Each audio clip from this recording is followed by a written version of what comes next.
हमारे बहिनी लोगन ने कहीं बड़की जिज्जी लड़का बहिनी तो नहीं है आड़े वालते से हमार बात सुने के कोशिश करती बाटी ने लुक्की छुपी ये बहिनी लोगन पहले देख ताकि ले तब अपने मजनुआ से फोन पे बतियाई। जानती हो हमारे बहिनी लोगन देवराना जेठाना के हो कहीं तो नहीं होती ने कब मौका पावे कि देवराना जेठाना का मन मूड़ी रगड़ के धई दिए।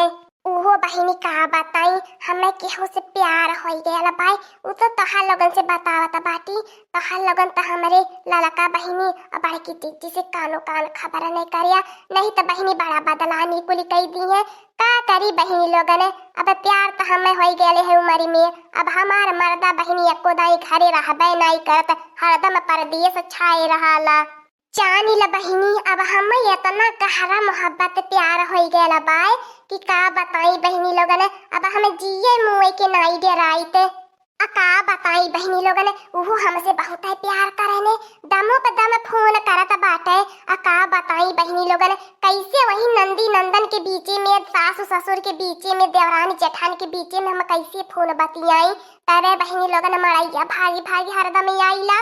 हाँ बहिनी लोगन अब चलता बाटी यही अपने मजनुआ से 2-4 घंटा बतियाईब और करे बाद घरे जाबे। हाँ हमारे बहिनी लोगन कुलवर ताकी झाकी लेला बाटी के तो नाई लौकता बाय गत्ते से अपने निकाल के चौराहा मोबाइल से अब बतियाई ले देखा ली रेला लकी ताबाई हम सोची लगता बाय दाल में कुछ काला बाय ताबाई ये तनी बेर हमने से काटल रही है और ये तादा रे तादा यह उमरिया में इकाव करती बाय ये करे 2-4 ठी गदहरा हो गई ने यही बाय प्यार मोहब्बत करे और ये हमार बड़की जिज्जी दक्षिण हो जिज्जी यह मेरे निकरिया हम तो पता है नहीं रही है अब हमार बड़की जिज्जी दक्षिण हो जिज्जी हम सब जन के साथे रहती रहनी अब यही पीछे पीछे हम सब जन के बदलामी हुई सही है कहती बाटी लड़की गेहूं साथे घुन पिसाला तो वही साथे लगता बाय हम लोगन पिसाबे और जवन की हम लोगन के कुछ पतो नहीं बाई कावन कांड रास लीला राम लीला रचावती बाय ती हमार बड़की चिच्ची यही आज लुक के छुपे देखा। हाँ हमार बड़की चिच्ची वीडियो बनाई लिया। हाँ ये लाई चल के पूरा देवरान जेठान के इनके देखाई उठी नंदी नंदा सास ससुर इनके मर्दों के हने भेजी उठी। हेलो हाँ हेलो कैसे है हो का एकदम से हमारे जनऊ तू इतना फोन कह के हमारे जनवा ही जाई दे लिया माने 1 मिनट तू बतियाए बगैर नहीं जी सकता। अच्छा का बताई हमहु की नीक नहीं लागत तोहरे बिना लेकिन जानत बाटा नैहरे में नहीं ससुरे में बाटी। हाँ हाँ समझल करा। अरे हमार बड़की जिज्जी दिए खाती बाटू दक्षिण हो जिज्जी का यप्पल मोबाइल ले ली बाटी ने लगत बाई ललकी दक्षिणैया बड़ा हाथ मार ले बाय तबाई हम लोगन के कानो कान नहीं खबर होवई दिए थी अब तो से बताई जनते बाटा घर परिवार का बाती। हाँ जानत बाटा हमारे ठीक जेठानी मोटी भैंसी का बाय 20 थरिया खाना खाई के पचाई ले अगर वो जहाँ जानी पाई तो एक बाती नहीं पचाए पाई तबाई वैसे बड़ा लुक के छुप के बतियावे के पारा तो हसे नहीं तो हमारे बस चले तो से दिनों रात ये कही दे हमें खा अरे नहीं जाए दिया क्या तनो नहीं तो देवराना जेठाना बाटी ने काहे मारी करी आई आया लगा तो हो एक तो हम तो हो ही जाते अकठी हमारा मरदा जवना बाय जवने से कुछ नहीं होते वह तो नहीं लगा भी लगा होता बाय नहीं तो अलग भी लगा हो जाते तो हमार मरदा पर दिए से रहते तो हमें कवन काम में धंधा करे के रहते दिन रात तो हसे बतिया आती आराम से न सास के डेरी न ननदी के डेरी न देवराना जेठाना के डेरी। हाँ हाँ अरे तोहरो कहना मामा सही है बाय चल अच्छा ठीक है बाय। हाँ हाँ अब बूढ़ा हमार बलावती हुई है। हाँ हाँ घासियो छोले जाए के पारला का करी या तरह निक के देखा बाटी लेकिन तब बूढ़ा हमार हमसे घास छलावई नी। अच्छा जब तोहरे कहनी आई जब तो हम तो जनता ही बाटी तू हमें इतना प्यार करे कि हमें अपने हाथ से उठाए के खाना खिवई बा कहाँ से हमें घास भूसा छलवई बा। हाँ हाँ अरे जल्दी ये करब जल्दी तोहरे कहनी आई बा हमें। अरे ललकी ये दक्षिणैया कवन दिन देखाई भतार काटी अब ही खानदान मन के बिटिया को नहीं भाग के गई बाटी ये पतो होई के भाग के जाई तो हमने के नकिया कानवा कटाई दे। अरे मोरे मैया रे मैया, घर के मर्दन के मछिया बनवाई के चलाई के परी आ कदम से के प्यार में पगलाई गई बाय। हेलो हेलो, अरे ये आवाजिया कहाँ चली गई?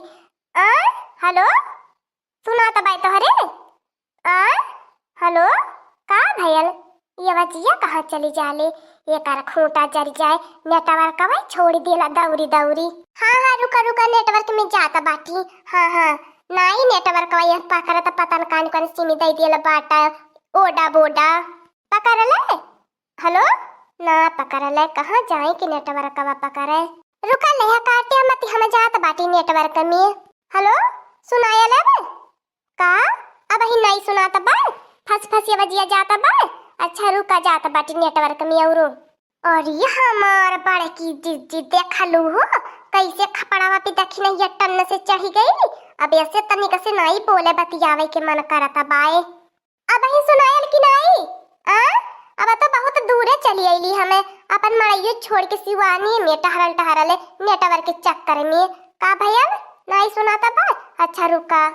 हाँ अब तो आवाज निकल आवती बा टनाटन ने। चला अच्छा ठीक है बाय। हाँ का कहत रहला बोला अब हमारो निके सुनाता बाय। और ये हमारा दादा हो दादा रे मोरे मैया रे मैया, ये भतरा काटी कुछ बुझाता बाई कि नहीं बुझाता बाई लड़की? ये तो देखती बाटी नेटवर्कवा खंभा पे चढ़ी गई भतार काटी बतियावे के चक्कर में। अरे मोरे मैया रे मैया, कहीं से वहीं से गिर के मरी मुरा न जाए, अपन ये खेता में समाधि लई गई भतार काटी। यही बहनी लोगन जागे जाई चुरई लुरई बनी हमने के सताई। अरे कहाँ ले? अरे बूढ़ा, ये बूढ़ाऊ, ये बाड़ू जाने, अरे दादा दादा जल्दी आवा। अरे हाय देखा आग लग गई बाई गहुआ में। अरे बसंती, अरे गहुआ वाले कहाँ मर गईला? अरे जल्दी आवा, तमाशा खत्म हो जाई तब कावई बा। करे मोटका नवा लड़की भतार काटी कहाँ आग लग गई?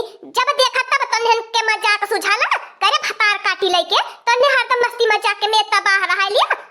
ये बुढ़ाऊ ये बनवाई तन की बाबू यहाँ लोगन के धोई दिया त्या भतार काटी लोगन का रोज रोज का मजाक या छुड़ाइला कुलिन तो।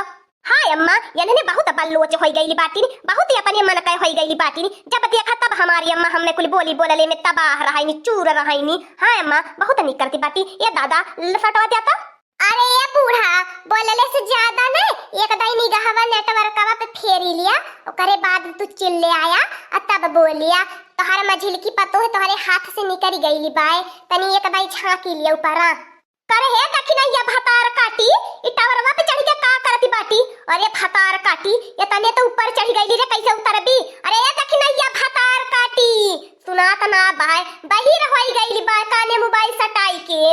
अरे दखिना ये करौची बदवा ने बतियाईली है तनी एक दाई नीचवा ताकी लिए। अरे हमारी अम्मा पता न कानी कौने की करौची फसाई के कहिए से चुप्पे चुप्पे बतियावती रहली है। आज हमारी अम्मा हम लड़की बहुत तकीहास के बाद जाई के पकड़ी पवली है। इ नेटवर्क पकड़ावे चढ़ली बाई टवरवा पे, इतना ही प्यार में बौराई गईली बाई, अंधी होई गईली बाई करौची। पता न कानी कौन करौची पे लाइन मारत बाए। का बताई जब तक तुहसे बतियाई त नाई जानू तब तक भूख प्यासी हमारे कुछ लगते नाई कारत है। लेकिन तो कहाँ कौनी जगह हमें आयल बाटी बड़ा नीक बड़ा मस्त नेटवर्क पकड़ ले पाए। अब खबाई नीक तो हरे वजिया टाई टाई सुनाती बाय। हाँ तनी वीडियो कॉल करा बा। हाँ नेटवर्क बढ़िया पकड़ ले पाए, तनी वीडियो कॉल बतिया ली ओकरे बाद तक चली घरे। अरे मोरे मैया रे मैया, अरे मोरे दादा रे दादा, ई मैं कहाँ आई गई नो? अरे मोरे अम्मा हो, अरे बसंती, अरे बुढ़ऊ बाबा, ये बड़ू जाने, अरे मोरे बड़की जीजी ललका बहिनी मोरे परनवा बचाई लिया। हाय रे मोरे मैया, ई मैं नेटवर्कवा पे कैसे टवरवा पे चढ़ गई नो? हाय रे मोरे मैया रे मैया, ए हमारी अम्मा लगता बाई हमें कौन भूत प्रेत लाई के टांगी गयल बाई है। हम अपने घोड़े से नाई चढ़ के आईली है पे। कोवा भतार काटियो जब तू फुनवा बतियावत टका टक चढ़ के गईलू है नाई बुझाया, तब तो सोचलू अपने मां जनुआ के वजिया कैसे सुन लियाई। नेटवर्क में जाती रहलू, नेटवर्क पकड़ावे के चक्कर में भतार काटू टावर पे पहुंच गईलू। देखा हमारी अम्मा, देखा तोहर लायक पतोहिया कितना ना लायक बन गईली बाय। हाँ वही पे परल रहा भतार काटी तू। हमारी अम्मा उतरवावे के कौनो जरूरत ही नहीं बाय, रहा जैसे चढ़ के गईल बाय करौची वैसे उतर आई। अरे मोरी अम्मा बचाई लिया मोर करे जवा सुर कता बाई नीचवा लखी के करे जवा धुकुर धुकुर करता बाई। अरे मोरे अम्मा हो आज के बाद ऐसन गलतियां नहीं होई। अरे मोरी अम्मा ये तो नीचवा देखले के बाद चक्करवा घुमटावा आवता बाई। अरे मोरी अम्मा हाय रे मोरे दादा दादा अब काव करो मोरी अम्मा ये तो मोरा हथवा गड़वा करे जवा थर थर थर थर कांपता बाई लगता बाई मोरी अम्मा मोरे हथवा से अब बेटा वरावा छूटी जाई। अरे मोरी अम्मा हो मैं तो नीचे में चित्त होई के गिरबो। मौजा नानी आराम से वहीं पे। हाँ ये देख ही लिया हमारे बेटावा के छोड़ के दूसरे से बतियेबू लवंडा चाही तुम्हें यही उम्र में। अरे बनवारी बाबू बला बला एम्बुलेंस लाई चला कुली न भर्ती करावा भतार काटी आइल बा हमन के ऊपर गरहा बनी के।